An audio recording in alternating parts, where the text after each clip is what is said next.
Every player's rite of passage goes through camp, and 3 weeks of grueling heat and physical abuse take its toll. It's a task that tests even the toughest kids, but it also poses interesting challenges for the coaches at times. This year's camp, as compared to last year's, was just extreme heat, just fatigue. Couldn't really evaluate players the way we wanted to. I mean, all the coaches, I believe, were suffering from heat exhaustion. I believe I had to sit down for like an hour.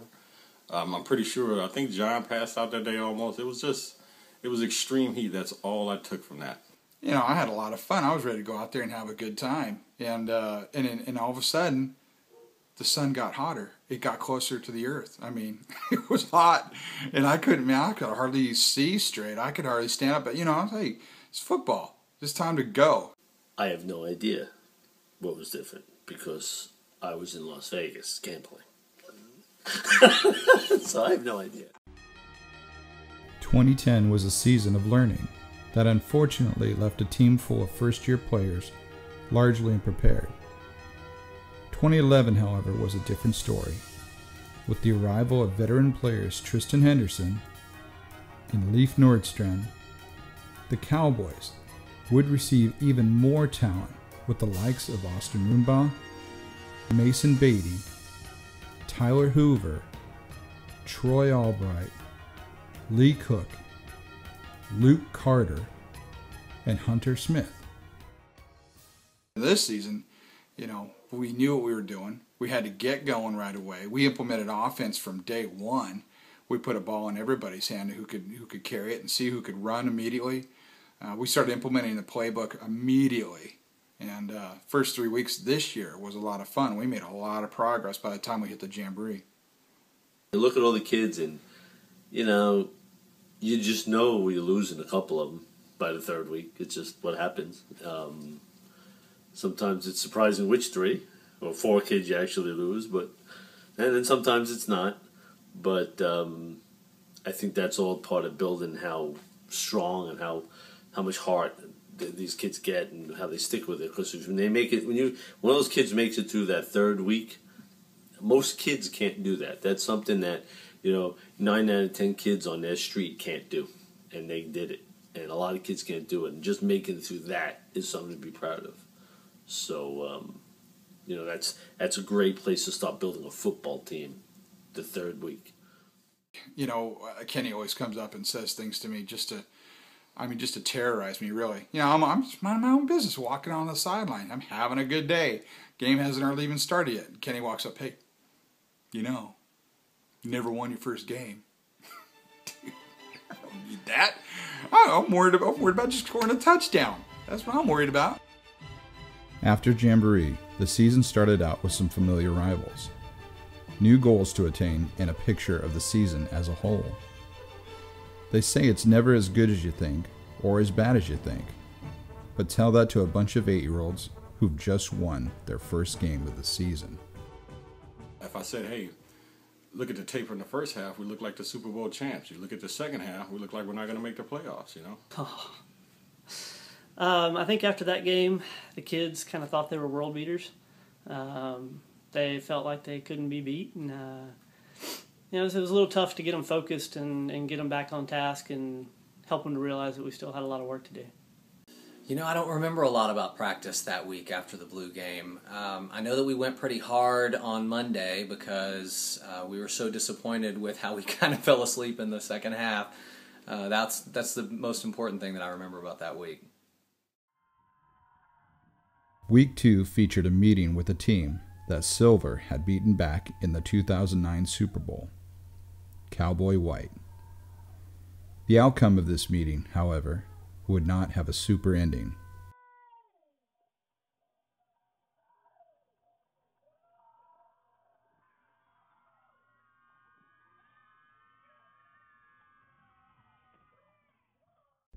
After Week 3's loss, a few of the key starters had been sidelined by injuries. Players like Trey Ponce, Luke Carter, Leif Nordstrand, and Carson Cox were put into new roles and asked to perform. The team needed players to step up, and step up is exactly what they did.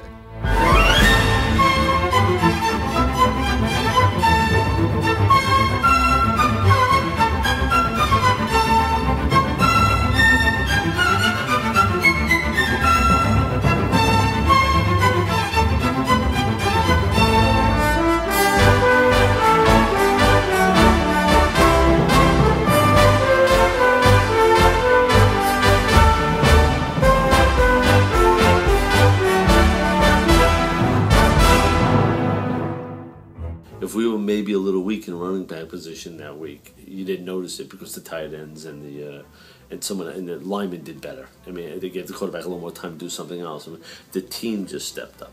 The team knew that they had a challenge. They had a decent team that we could beat, but they had to earn it. And they had to win, and they had to fight, and they had to do everything they were taught to do and never quit. That's what they did. And they toughed it out, and they stayed in there, and everybody picked up the slack. Of course, after that game with numerous people stepping up, I remember Thomas fighting for yards at the end zone. I remember Trey just being just a beast running the ball up the middle with 2 hands. It was fantastic to see those guys. I mean, Trey, I remember Trey really coming alive. Thomas, catching and going for it. He catches some passes, and then I think it was also the first time we threw to Mason, and that was crazy because you can catch. That was great. And then Lee too. First time we ran a 2 route, tapped his tummy, stepped back, Luke rifled it into him, and he got down to the 5-yard line. So there were things that it was like a total Christmas package that game.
My mom's friend, he's in college now, probably. He's probably in college. And he was in high school, I think maybe. And maybe he was in college already.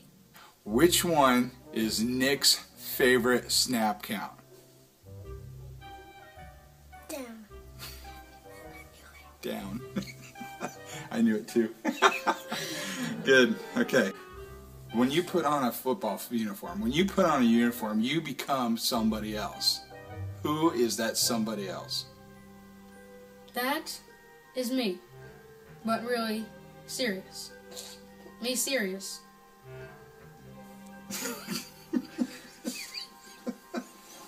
Awesome. All right, you ready? Yes. Next question. Quit moving.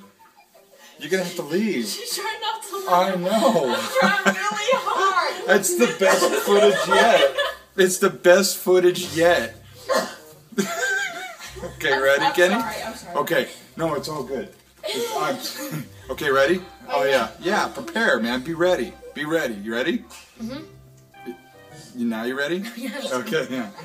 All right, you ready? Here we go. Favorite Kennyism. One day after practice, he comes off the field and he says, "Mom, I think I have a concussion because that really hurt my head when I hit Luke." I said, "Okay, but I don't think you have a concussion." That was my favorite. Yes, I think I have a concussion. Diagnosed yourself. He did the test. Concussion test. This is your mom's friend? Mom's friend, my mom's friend had a college student with, and who's your best player on our team? Me.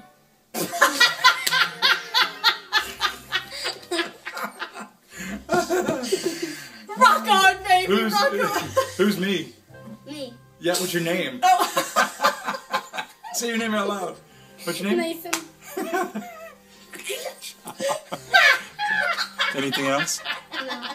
You sure? Okay. Before the game, Mason always has butterflies in his stomach, and he is, "Mom, I'm sick of my stomach, I'm sick of my stomach."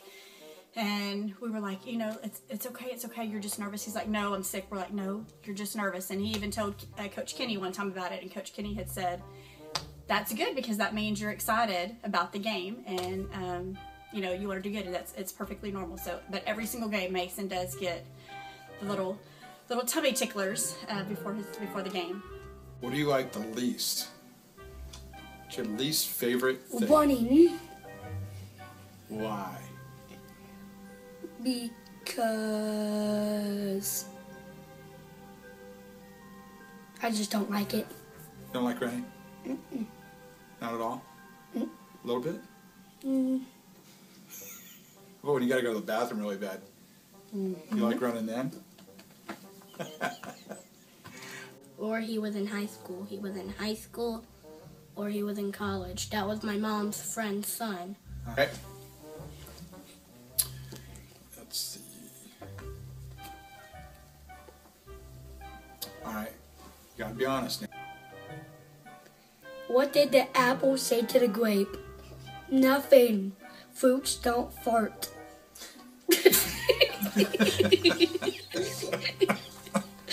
Did you write that? No, I just thought of it.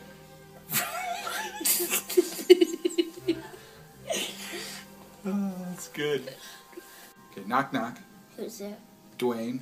Dwayne who? Dwayne the bathtub. I'm drowning. You like that one? It's yours. You want to hear another one? Okay, what do you call a boomerang that doesn't come back?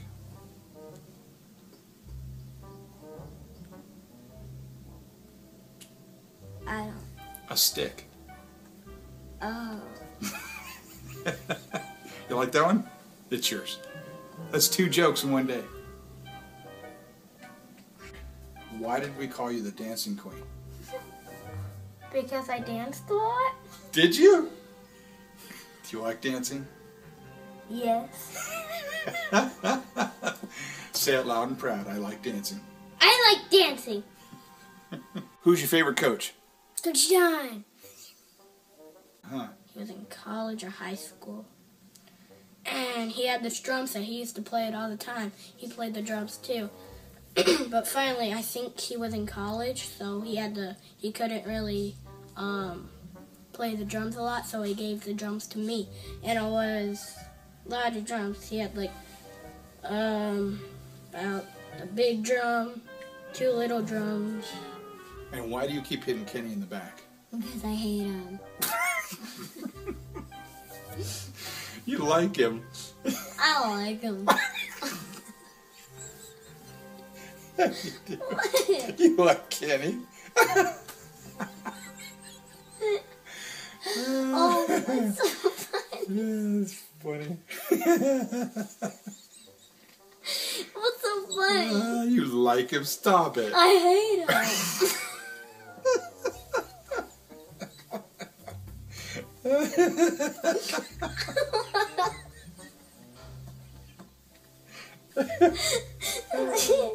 I don't like him. Oh yeah. Why? Because he's nice to you? No, he's super mean. Super mean how? Up, down. When does he make you do up downs? All the time. What does he say to you? Stop being a baby. Does he say that to you? Yeah. When? I practice. At practice, right. Usually when you're being a baby or no? No. No? Maybe he thinks you're Kenny and he just says it out loud and then he realizes you're not Kenny. No, I don't think so. You don't think so? In my mind, I call him a baby. You call Coach Kenny a baby in your mind Yeah. just to get back at him?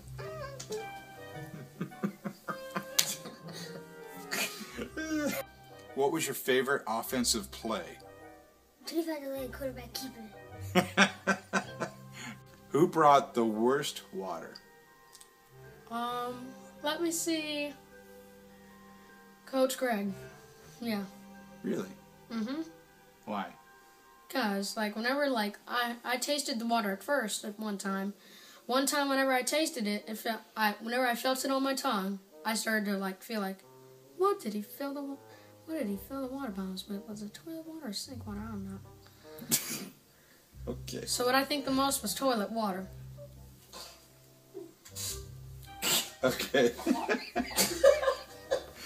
Awesome. Well, everybody else thought it was Coach Greg had the best water, but that's all right. Are you ready? Yes. Next question. Okay, so from day one, James wanted to coach football. And of course, the coaching spots were all full. So, of course, he had to sit on the sidelines and be, say all the things that he would have done. I would have done this. Let's do that. So, of course, he gets the chance to go out and try to coach and, I guess, play dummy, I don't know, as a player. So, he thinks he's this great, wonderful football player, which I'm sure you were at one point. And you probably still are. But, so he gets out there, they throw him the ball, and Butterfingers drops it every time. And here you're hounding all the little boys, come on, catch that ball. And you can't even catch the ball. So, we had a lot of giggles on the practice sidelines, calling him Butterfingers or come on, T.O., because T.O. drops the ball. And that's what he yells at home when T.O. drops the ball. So, yeah, that was very interesting, entertaining, to say the least. Yes, so I didn't make it out to very many practices, but I can say when the coaches were on the field and they were, say, the offense, and and they would want to be the running back, or they would want to be the receiver, or they would want to relive some day of past when they used to play football, would say, oh, they're going to get hurt. They're going to get hurt. Even though they're playing with the kids, they're going to get hurt. So that I could tell you, just from my perspective, I'd be like, what are they doing? Why would they even get out there and set up like they're really going to run a play? Because somebody's going to get hurt. So yeah, that's probably the what the heck moment. When we were coming in, we were thinking you were the head coach. Let me just say, I don't know if, right? Okay. And so you never called Mason's name. Like, you were never like, good Mason, yay Mason. We kept hearing the coaches, and I was like, I'm going to have to take Mason up there and say, hey, Coach John, this is Mason. He's on your team. I just want to introduce y'all to each other. It was just crazy, but I was just coming in. And then after a while, it was like, okay, I heard you say, and I was like, yay, yay. He's like, and then I know it was so hilarious, but it was so dumb, thinking, oh my goodness, why? Does he even know Mason? Does he know Mason? And then, you were saying about, you got to fight for your position. I'm like, he doesn't even know who Mason is. I'm going to have to introduce him so he can keep his eye on him. I mean, just a mom, right? Okay, that's it. And then afterwards, it was like, okay, once I actually heard you say his name, it was totally fine, and it was just like all of my, you know what I'm saying? It's like I had built this whole thing in my head. I'm like, okay, he doesn't know who Mason is. We're going to have to introduce him, and it was so ridiculous. Okay. That's good. Or maybe something about, your mom and dad that nobody else knows. I can't do that. My mom said never speak of it. Never speak of it? Well, and I don't know. Oh, that's classic. It's hard to think about that. Yeah. So. Well. Lights are making me sweaty. That's fun. The best water. Well, I did, because bottle number 6 had vodka in it. That was my bottle. No, I don't know what the best water. I don't know. I don't really know. The best water. I don't know. I missed something. See, this is what happens when you're the new coach. You miss out on these things. Someone was pulling off something with the water.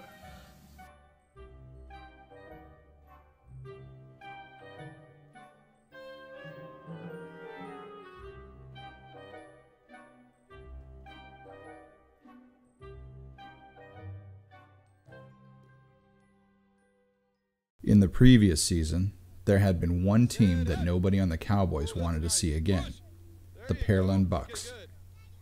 Labeled as the worst football experience of his life, the coach was faced with overcoming the same demons that many of the players faced. That Bucks game was interesting. The year before, they basically had us for lunch. We came in there and we didn't know what we were doing at all. We weren't ready. They beat us horribly. I felt like I got beaten physically. All right, so yeah, the Bucks 2010. That was our first game playing tackle football, both as players and coaches, and we got knocked around pretty good. Football is a game of inches, they say, and punting is a field position strategy that has the potential to save the game. But not all coaches like punting. Oh, shoot, as a defensive coordinator, I'd much rather you punt on 4th down from the 40-yard line and go for it and me be pinned deep in my own territory. So I like the punt. Luke's a pretty good punter, too, so that helps. I love punting. I would have did it in flag. I think punting is a great idea if you can get the penalty. If you are 100% sure that you're going to get the penalty, you should do it every time. Otherwise, you should never, ever, ever, ever, ever punt, because you can always be 4th down on your own 2-yard line, and your moron coach will call a pass, and it will be successful. Could happen anytime. Man, look, John is like one of my best friends in the world, man. But no little league team punts. I kept telling him, if you punt, it's like punting on a video game. It's not real. You don't do it. Even if you're on your own 5. Think about it. That's how the Bucks really beat us. If they punt, we get the ball. Instead, they ran it, 4th and 30. Dude gets 95 yards on one play. Never punt, John, please. Maybe next year. I love punting. Love it. We're the only team that did it. Only team who did it. And it worked out in a lot of games for us. Well, a lot of games. A few games. We punted. I know everybody's like, what, you're punting? But yeah, it's field position. That's what this game's all about. It's a game of inches. And you know what I mean? So, we punted on that Bucks game and then had him down there.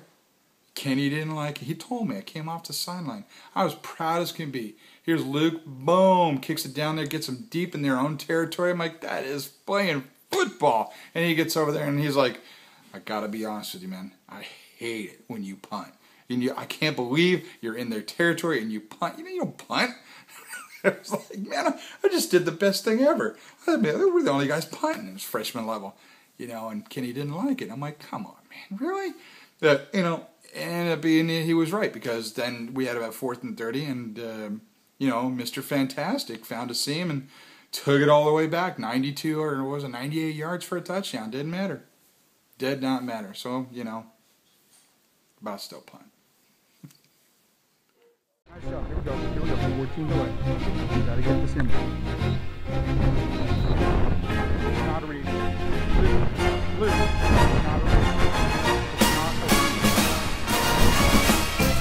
Pay attention, guys. Hey, ball down. Get up there.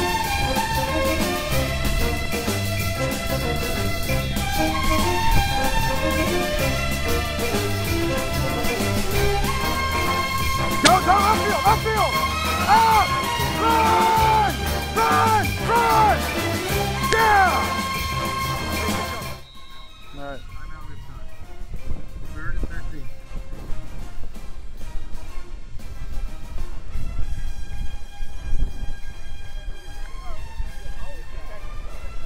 All right. It's real important on this one right now to do your job, okay? We're coming up on the half. We got 20 seconds left, okay? All right, so these guys are going to probably try to call timeout again, all right? And they love to just take the ball, just the quarterback, and they love to come right here, okay? Real important you do your job, and you've been doing a great job, okay? Just want you to stay on it. Remember, whole game, right? Got it. No stress, just have fun. You keep getting it? Yeah. I keep taking off his shoe. Really? Yeah. Oh. Like I just hit his leg. Yeah? What about that? The Cowboys' Kenneth Seymour likes to remain at the cutting edge of elite 8- and 9-year-old team theatrics. Never shying away from a challenge, he set the bar even higher than other teams already implementing pink socks. Kenny brought shoelaces and armbands to the event and continued to establish his dominance over the other team's theatrics coordinators in the league. Finally, that was the game where we said, finally, the offense and the defense are on the same page. We're on all cylinders. That day, everybody knew exactly what they were expected to do. They did it. I mean, it was like, really, there was no coaching going on. I mean, people think we're real good coaches. It's really the players. They make us look like we could coach. So that day, I mean, we had to be the best coaches in the world that day. Everything was perfect. We had goal line stands. We refused to let them score just out of pride that day. And that was just like an awesome feeling for all the coaches. Plus, it was the breast cancer day, and that was big that day. That was the day we did the breast cancer flag, and it was a special day, man. I wish we could have had every game like that. That was awesome. I think that the parents were a lot more excited about it than the boys were. The boys were, I'm not wearing pink. I don't care what kind of cancer it is. And then, then we have the discussion of, well, only real men wear pink. So then it was this discussion back and forth between them. And we just had to tell them that it's for a good cause and we're going to do it and everybody be happy and suck it up. I'm not sure who all got game balls. I know I kept going to Academy like that week before buying balls because I just had a feeling it was going to come together. When you coach for a while, you start thinking, okay, this week they're going to put it together. And I was thinking, man, a lot of guys will probably get in the end zone. Wouldn't it be great if we could give them their first game ball? The guys that had never scored a touchdown. And I don't remember who all scored that day, but I know we handed out quite a few balls, which I never got the money back from the parents, by the way. That week, the Cowboys went on to score 35 unanswered points against the Riptides. It was the first time the offense and defense had come together in a single game. And the results were powerful.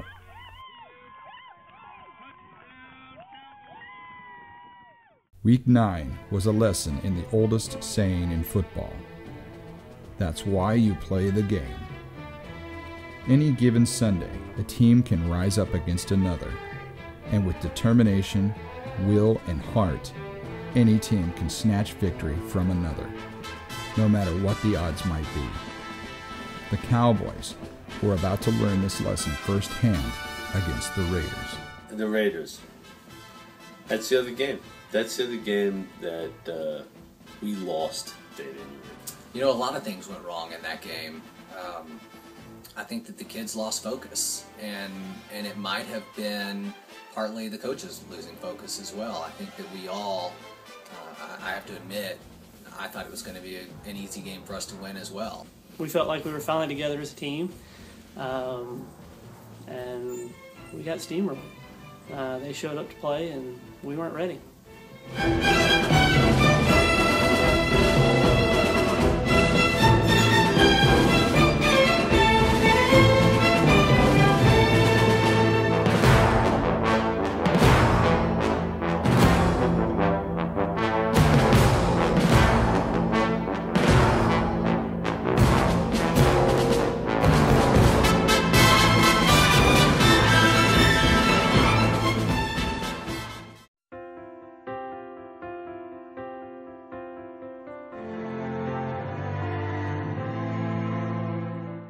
As fate would have it, the Cowboys would get another shot at the Bucs before the season was over. In a three-way tie for the 4th seed, the tiebreaker pushed the Cowboys all the way to the 6th seed and put them squarely in the path of the Bucs in the first and only playoff game of 2011. Man, the defense was great, man, because look, that was our 3rd time playing those guys. Like I told you, 35, 27. I mean, they put up points on us because they have that one kid that's just, supernatural or whatever. You can't stop him, But, to have it 12-0 and be honest, I mean, there was some bad calls there. We had a touchdown call back. A whole bunch of things went wrong there that, could have swayed the game one way or the other. I was really proud of the kids. I mean, anytime it's a playoff game, you're worried. I mean, from the minute you wake up that morning, you're worried because if you're a coach, a playoff game means you've been with these kids for 5 months. If this game goes wrong and we lose, 10 minutes later, you might not see those kids again. And all the coaches worry about that. So playoff day, there's a lot of anxiety. There's no other way to put it. There's anxiety on that day.